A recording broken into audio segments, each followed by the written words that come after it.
Hello, friends. Today I'm going to tell you the top 10 most frequently asked interview questions, especially for a business analyst. So, I have, out of my experience, gathered these questions from various interviews which I have conducted, with others have conducted, and from the experiences of so many other people. So, I thank them immensely for sharing with me their experience. So, let me go one by one on what are the 10 most frequently asked interview questions. Okay, right, great.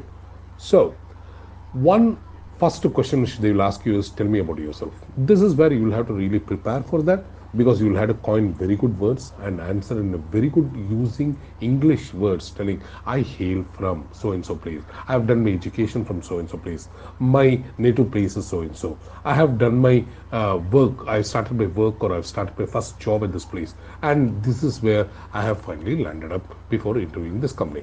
So you'll have to prepare very good sentences so that impresses the interviewer. The interview is giving you a chance and this opportunity for you to see how well you are communicating, how you are comfortable, and how you are able to ask and deliver this particular question in a very, very good communication skills. This is the yardstick for this. The second question is, he will ask you, tell me about your strengths and weaknesses. You'll have to really prepare about this question in a very detailed manner, because this is what impresses the interviewer about what your strengths are and what your weaknesses are. First, about the strength. So strength, you try to identify top three strengths, like you're good at coordinating, you're good in communication skills, you're good in research, your writing skills are good, and your presentation skills are good, and something like that. So quote three or four examples which are really given very good results about these skills, and that should work for this. The second part of this particular point is, tell about the weakness. So in the weakness, you'll have to be very careful in telling what weakness you're going to tell, because the weakness should be translated into your positive character also. In this, you may say that I like perfection, I like more details, I like to be more having precision on a topic. So this takes and consumes a lot of time, and I will not be able to adapt to some timings, and this has really backfired me. So, and tell it and conclude it in this way, that you're working on this weakness so that you cut short and curtail your research or your detailed manner approach to the timelines what you have. So this will not only say that you are frank about your weakness, but also say how positively you're working on this attribute. So that will tell a good point about yourself. The third thing is, what are the three accomplishments? You'll have to write down this very well, because out of your entire career, he's asking what are the three biggest things you have delivered to the company, where you have got good name, good reward, or good applause from the company.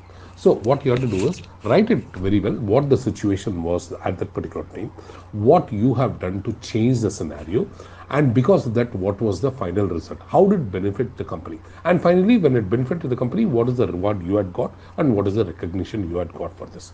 This is very important. The fourth thing is, he will ask you what are the top three failures. So prepare for this as well, and say that this was the situation where I thought this was. For example, you say change request. So when I was talking to the client was not actually informing about that, but it was my mistake also that I did not ask him what is scope, in scope, out of scope, and what we will do if there is a change suddenly happening in the requirements and stuff like that. So try to memorize that and say that these were the hard lessons I have learned, but however, I have learned it and I have incorporated as a part of my next project, and so this has really given me a very good lesson for life. You can conclude like that. Then nothing to feel sorry about it. You can be frank about it. The fifth thing is, why do you want to change your present company? Very, very important question, because you should try to think that he is trying to provoke you and ask you if you are able to talk anything negative about the present company. You should not. Never accuse or criticize your present company. Very, very important. Answer in a very diplomatic manner that, I have certain ambitions. The reasons for not having those ambitions accomplished is my present company has some constraints, some process and procedures which may not be suitable for my faster or accelerated growth in my ambition, and that is the reason I want to go for a change. That's it. The sixth thing what they ask you is, what is your salary expectation? Say that you are drawing a present salary, X amount of salary, and then you want an X amount of increase in the salary, but give reasons why are you aspiring for that.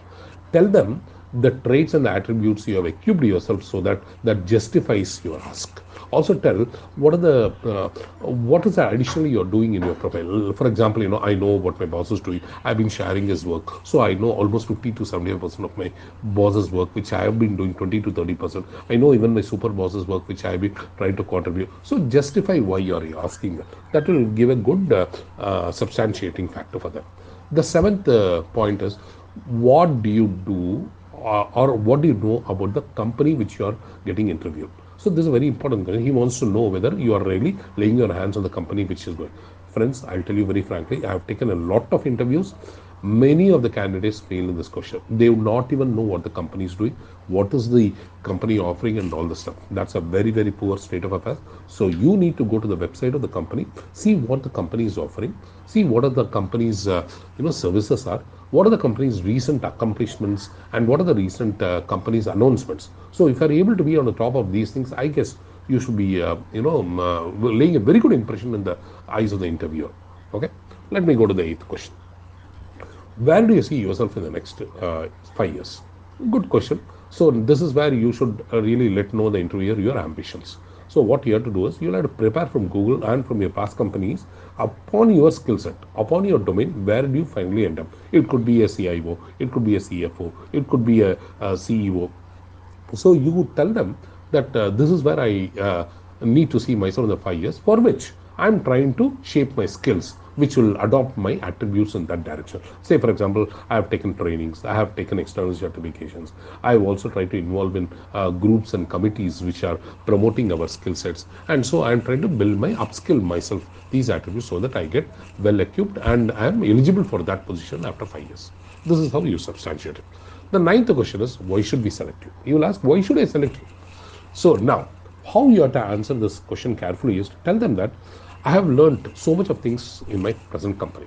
I have learned so much of things from my past company. So the delta, what I have learned in this company is very good. Now I have seen your company, which is offering similar products and services where I can make a difference. And I can create a positive impact in your company, and your company can benefit out of these things.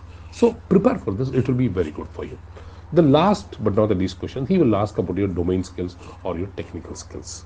Now you'll have to be very prepared because this is your core area where you are working. So what you have to do is you'll have to prepare about the products in your domain. What are the latest developments in the market which is happening? Now how the market is trending towards what direction, and what are you doing in your company about this? And what are the variety of roles and variety of profiles you have handled in the present company, and how you have been able to be successful in that? And then where are your greatest engaging so that you are having the updates in the market? If you are able to answer these 10 questions very, very planned way, you have to write a script in that. You'll have to prepare, coin the words beautifully, use very diplomatic and polished and sophisticated words. I think you should be able to crack your interview. So guys, wish you all the best. And this is how you prepare for the 10 top questions. And this is very, very important because I have learned it from my experience. I have learned it from my interviewing other candidates. So if you have a look at this and if you like it, right, great. So press the subscribe button and press the bell icon so that you start getting updates on these niche skills and niche frequent things what I'm trying to post here. Okay, good luck, all the best, bye.